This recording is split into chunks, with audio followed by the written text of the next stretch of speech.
आप सबका अपने YouTube चैनल पर एक बार फिर से स्वागत है। आज अपने टू द पॉइंट कार्यक्रम के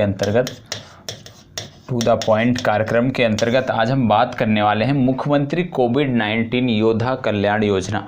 मुख्यमंत्री कोविड-19 योद्धा कल्याण योजना किस राज्य सरकार की योजना है, किन लोगों को समाहित किया गया है, किस तरह से इसका फ़ायदा उठाया जा सकता है, किस तरह से इसके लिए आप अप्लाई कर सकते हैं, इन सब के बारे में आज हम देखेंगे। तो सबसे पहली बात, मुख्यमंत्री कोविड-19 योद्धा कल्याण योजना ये मध्य प्रदेश राज्य सरकार की एक योजना है और मध्य प्रदेश के जो नए मुख्यमंत्री बने हैं शिवराज सिंह चौहान, उनके द्वारा यह योजना संचालित की गई है। इसकी घोषणा उन्होंने किया है। दूसरी बात आती है कि इस योजना में क्या चीज़ें हैं। तो ये जो मुख्यमंत्री कोविड-19 योद्धा कल्याण योजना है, यह एक प्रकार का इंश्योरेंस कवर देता है, स्पेशल इंश्योरेंस कवर मिलता है और इसको राज्य सरकार ने किससे जोड़ दिया है? प्रधानमंत्री गरीब कल्याण योजना। प्रधानमंत्री गरीब कल्याण योजना के अंतर्गत केंद्र सरकार द्वारा जो राज्यों को सहयोग दिया जा रहा है, तो उसी से इस योजना को जोड़ दिया गया है। मतलब इस योजना के लिए धन का आवंटन कहां से किया जाएगा? प्रधानमंत्री गरीब कल्याण योजना के माध्यम से इस योजना के लिए, मुख्यमंत्री कोविड-19 योद्धा कल्याण योजना के लिए धन का आवंटन किया जाएगा। तो अभी तक दो फैक्ट आपको पता चला क्या कि एक तो यह एक इंश्योरेंस योजना है, दूसरा इसके लिए धन का आवंटन प्रधानमंत्री गरीब कल्याण योजना से किया जाएगा, ये आपको पता होना चाहिए। अब आगे बात कर लेते हैं कि किन लोगों को इसमें समाहित किया गया है, पात्रता क्या है।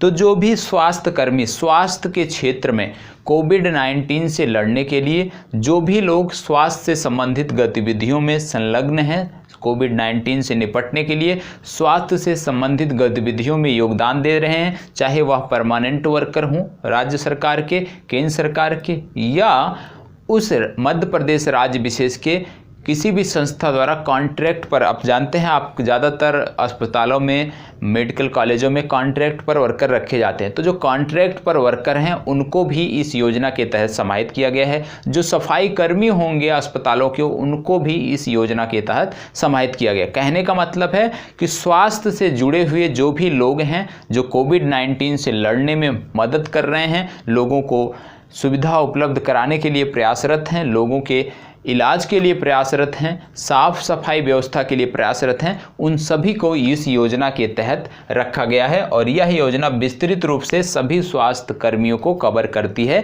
मध्य प्रदेश राज्य विशेष के।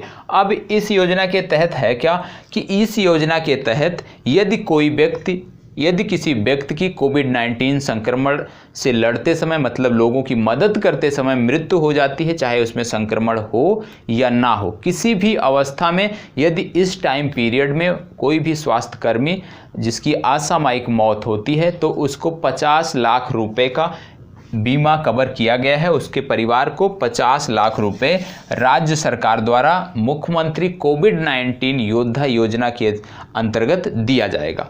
अब ये जो 50 लाख का कवर होगा, ये मिलेगा कैसे?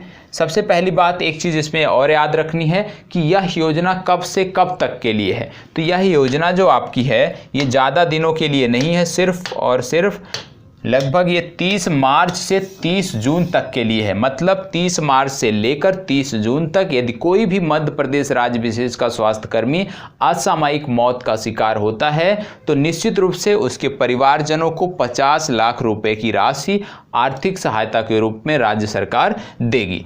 अब यह राशि मिलेगा किसको?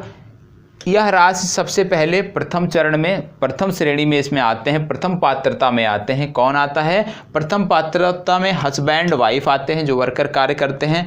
यदि हस्बैंड वाइफ नहीं है, ऐसी स्थिति में जो उनके बच्चे होंगे उनको इक्वल रूप से, जितने भी बच्चे हैं उनको समान रूप से इस राशि का वितरण इनमें किया जाएगा। इसके लिए आवेदन करना होगा, आपको संबंधित जिला अधिकारी महोदय के कार्यालय में जाकर आवेदन करना होगा। तो सबसे ज़्यादा इसमें ज़रूरी क्या है? 3 से 4 फैक्ट जरूरी हैं। क्या जरूरी है? सबसे पहले मध्य प्रदेश राज्य सरकार की योजना है, इंश्योरेंस योजना है। दूसरा फैक्ट क्या है कि इसके लिए धन का आवंटन कहां से किया जाएगा? प्रधानमंत्री गरीब कल्याण योजना के माध्यम से इसके लिए धन का आवंटन किया जाएगा। किन लोगों को कवर किया जा रहा है? तो समस्त स्वास्थ्य क्षेत्र को कवर किया जा रहा है, समस्त स्वास्थ्य क्षेत्र में लगे हुए कर्मियों को कवर किया जा रहा है। योजना की अवधि क्या है, कितने दिनों तक के लिए मान्य किया गया है? तो 30 मार्च से 30 जून तक इसका टाइमिंग रखा गया है। इसी पीरियड के लिए है, हो सकता है आगे बढ़ाया जाए, लेकिन अभी याद रखिएगा 30 मार्च से 30 जून। यदि आगे बढ़ता है तो वहां से आप इसको तैयार कर सकते हैं। इसके साथ साथ स्वास्थ्य कर्मियों के साथ साथ जो मध्य प्रदेश का आयुष डिपार्टमेंट है, जो आप जानते हैं, आयुष डिपार्टमेंट के बारे में कल हमने बात किया था, जीवन अमृत योजना के बारे में। तो जो आयुष डिपार्टमेंट है, इसके भी समस्त लोगों को, समस्त इसमें कार्य करने वाले लोगों को भी इस योजना के तहत रखा जाएगा। वार्ड बॉय, नर्सेज, ये सारे तो स्वास्थ्य कर्मी में ही आते हैं, इन सभी को समग्र रूप से इसमें समाहित किया गया है। तो ओवरऑल क्या जानना जरूरी था? सबसे पहले इसकी समय अवधि क्या है, तो 30 मार्च से 30 जून के लिए है। धन का आवंटन कहां से होगा वो जानना जरूरी था। किस राज्य सरकार की योजना है उसको जानना जरूरी था, और किस क्षेत्र को कवर करता है ये जानना जरूरी था। तो समग्र रूप से हम नियमित रूप से इसी प्रकार से किसी नए बिंदु पर चर्चा करने के लिए आप सबके समस्त उपस्थित होंगे। लेकिन उससे पहले यदि आप लाइक, शेयर और कमेंट कर देंगे तो निश्चित रूप से मनोबल बढ़ेगा और इससे भी बेहतर आप तक पहुंचाने का प्रयास करेंगे। धन्यवाद।